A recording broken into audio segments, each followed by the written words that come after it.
कभी आपने सोचा है कि क्या हो अगर जो भी चीज़ आप छुओ वो सोना का बन जाए?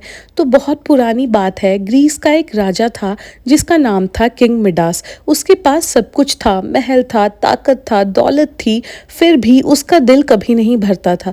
उसे बस एक ही चीज़ से सबसे ज़्यादा प्यार था और वो था सोना। वो हर दिन अपने खजाने के पास सोने के सिक्के गिनता था, उन्हें छूता था, जी भर के देखता था और उनकी चमक में खुद को खो देता था। धीरे धीरे समय के साथ उसका लालच इतना बढ़ गया कि उसे दुनिया की हर चीज सोने की चाहिए थी। एक दिन उसने किसी देवता की मदद की। देवता उससे खुश हो गए और उसे एक वरदान दिया। देवता ने कहा, मांगो, तुम मुझसे क्या मांगना चाहते हो? मिडास ने बिना सोचे समझे तुरंत ही बोला, मैं जो भी चीज को हाथ लगाऊं वो सोना का बन जाए।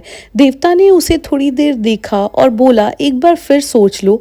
लेकिन मिडास को तो सिर्फ यही चाहिए था। उसने देवता से कहा कि मुझे बस यही वरदान चाहिए।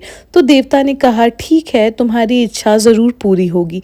अगले ही पल सब कुछ बदल गया। मिडास ने खुशी से अपने सिंहासन को छुआ और वो सोना का बन गया। उसने दरवाजा छुआ, वो सोना का बन गया। उसने फूल छुआ, वो सोना का बन गया। वो खुशी से पागल होकर जोर जोर से हंसने लगा और चिल्ला चिल्ला कर कहने लगा, अब मैं दुनिया का सबसे अमीर आदमी बन गया हूँ। लेकिन थोड़े ही देर के बाद मिडास को भूख लगी। उसने जैसे ही रोटी उठाई, रोटी सोने की बन गई। पानी उठाया, पानी भी सोना का बन गया। अब उसकी हंसी धीरे धीरे डर में बदलने लगी थी।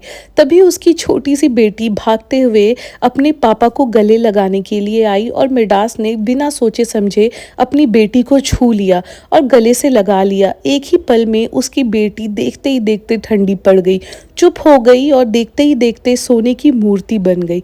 महल में सन्नाटा छा गया। मिडास घुटनों पर गिर गया।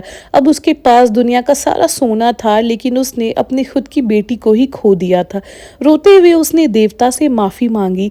तब देवता ने उस पर दया किया और उसे एक पवित्र नदी में जाकर अपना पाप धोने को कहा। मिडास ने वैसा ही किया और धीरे धीरे उसका श्राप खत्म हो गया। ये कहानी हमें सिखाती है कि लालच इंसान को बर्बाद कर सकती है और प्यार से बड़ा इस दुनिया में कोई दौलत नहीं होता।